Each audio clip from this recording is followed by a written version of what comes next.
Madam Secretary, regardless of where he ranked in the order of advisors, it is undisputed that a significant number of your emails were to or from a Sidney Blumenthal. Now, he did not work for the State Department. He didn't work for the U.S. government at all. He wanted to work for the State Department, but the White House said no to him. Do you recall who specifically at the White House rejected Sidney Blumenthal? No, I do not. After he was turned down for a job at the State Department by the White House, he went to work where? I think he had a number of consulting contracts with different entities. Well, if he had a number of them, do you recall any of them? I know that he did some work for my husband. Well, he worked for the Clinton Foundation. That's correct. Okay. He worked for Media Matters. I'm sure he did. He worked for Correct the Record. I'm sure he did. When you were asked about Sidney Blumenthal, you said he was an old friend who sent you unsolicited emails, which you passed on in some instances because you wanted to hear from people outside what you called the bubble. We will ignore for a second whether or not Sidney Blumenthal is outside the bubble, but I do want to ask you about a couple of those other comments, because what you left out was that he was an old friend who knew absolutely nothing about Libya, was critical of President Obama and others that you work with, loved to send you political and image advice, had business interests in Libya, which he not only alerted you to, but solicited your help for. And you often forwarded his emails, but usually only after you redacted out any identifier so nobody knew where the information was coming from. What does the word unsolicited mean to you? It means that I did not ask him to send me the information that he sent me, and as I have previously stated, some of it I found interesting, some of it I did not, some of it I forwarded, some of it I did not. I did not know anything about any business interests.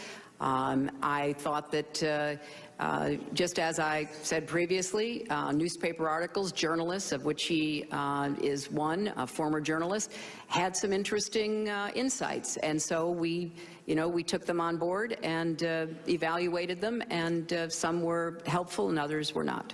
We're going to get to all the points you just made, but I want to start with your public comment that these emails were unsolicited. You wrote to him, "Another keeper, thanks and please keep them coming. Greetings from Kabul and thanks for keeping this stuff coming. Any other info about it? Question mark. What are you hearing now? Question mark. Got it. We'll follow up tomorrow. Anything else to convey? Question mark." Now, that one is interesting because that was the very email where Mr. Blumenthal was asking you to intervene on behalf of a business deal that he was pursuing in Libya. What did you mean by what are you hearing now? I have no idea, Congressman. They started out unsolicited, and as I said, some were of interest. I passed them on, and some were not. And so he continued to provide me information that was made available to him. I don't want to parse words, and I don't want to be hyper-technical, because it's not a huge point, but it is an important point. You didn't say they started off unsolicited.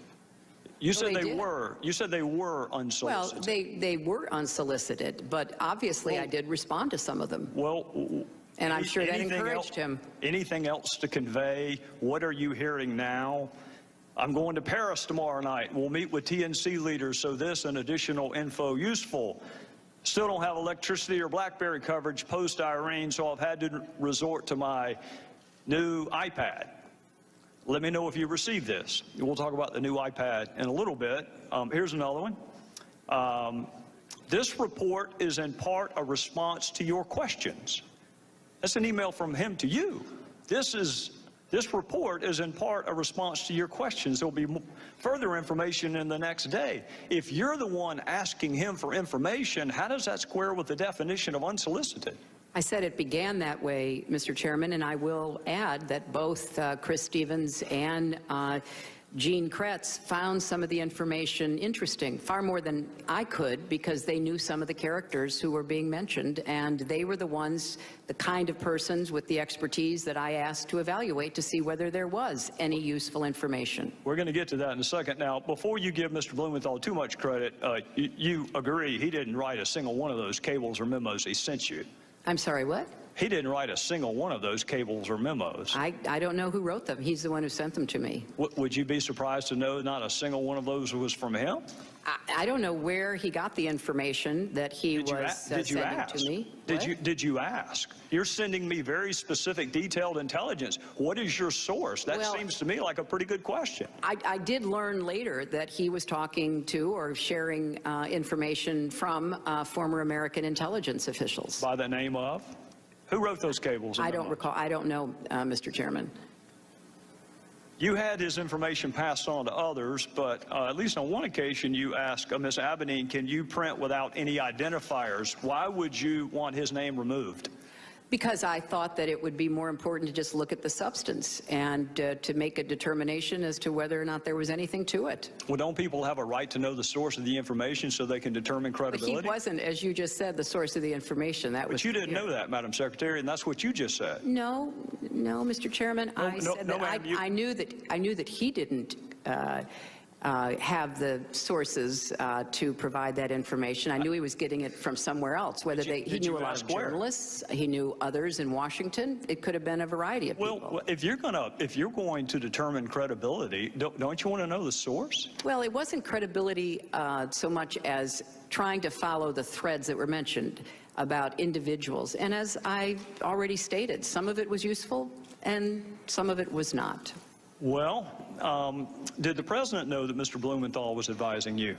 He wasn't advising me. And, you know, Did he know that he was your most prolific emailer that we have found on the subjects of Libya and Benghazi? That's because I didn't do most of my work That's about fair. Libya on I'm email. not challenging that, Madam Secretary. I am not challenging that. All I'm telling you is the documents show he was your most prolific emailer on Libya and Benghazi. And my question to you is, did the president, the same White House that said you can't handle him, can't hire him, did he know that he was advising you? He was not advising me, and I have no reason to have ever mentioned that or know that the president knew that. All right, I want to draw your attention to an email about Libya from Mr. Blumenthal to you, dated April 2011. It will be Exhibit 67. And this is informative. Should we pass on, and in parentheticals, unidentified to the White House? If you were going to pass something on to the White House, why would you take off the identifiers? Because it was important to evaluate the information, and from a lot of intelligence that I have certainly reviewed over the years, you often don't have the source of the intelligence. You look at the intelligence and you try to determine whether or not it is credible, whether it can be followed up on. Well, I'm going to accept the fact that you and I come from different backgrounds, because I can tell you that an unsourced comment could never be uttered in any courtroom. You have We're not talking about courtrooms, Mr. Chairman. No, we're talking about intelligence. No, we're talking about credibility and the ability to assess who a source is and whether or not that source has ever been to Libya, knows anything about Libya, or has business interest in Libya, all of which would be important if you were going to determine the credibility, which I think is why you probably took his information off of what you sent to the White House. But here's another possible explanation that may give us a sense of why maybe the White House didn't want you to hire him in the first place. In one email, he wrote this about the President's Secretary of Defense: I infer Gates' problem is losing an internal debate. Tyler, and by the way, Tyler is Tyler Drumheller. That's who actually authored the cables that you got from Mr. Blumenthal. Tyler knows him well and says he's a mean, vicious little, I'm not going to say the word, but he did. This is an email from Blumenthal to you about the President's Secretary of Defense. And here's another Blumenthal email to you about President's National Security Advisor.